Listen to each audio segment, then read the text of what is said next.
I'm going to walk you through how I made my homestyle meatballs. I don't have exact measurements, so I put about 1.5 to 2 pounds of ground beef into a bowl, and I took a fork and I kind of broke it up gently.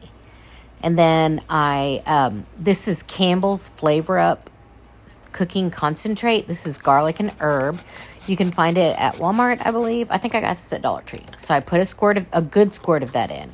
I grated half an onion into the mixture and then I stirred it up. I added some black pepper, no salt because that concentrate is very salty. I added whatever was left of my panko breadcrumbs, probably about half a cup, and 1 egg. And then I mixed it really well together.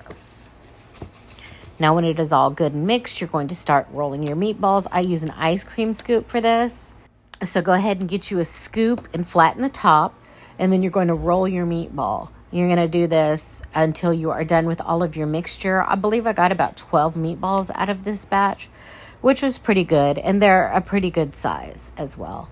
You just want to make sure they're all about the same size so they cook at the same time.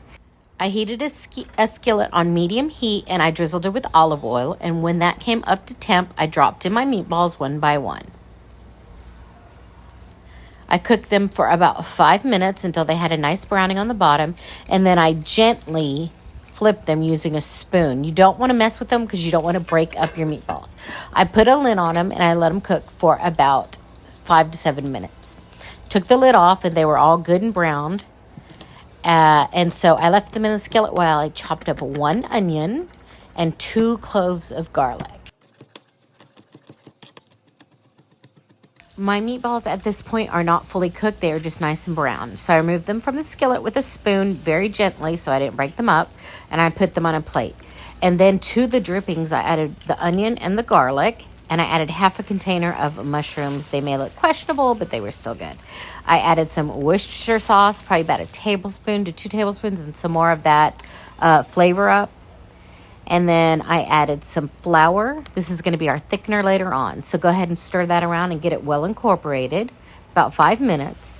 And then you're going to add 2 cups of water. You can really add any seasoning that you want, but I really enjoyed the flavors of this Flavor Up sauce.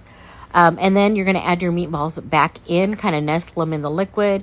You're going to cover them and cook them for 10 more minutes until they are fully done. I add a knob of butter in at the end to finish the sauce. And then you're just going to simmer until it's as thick as you want it to be.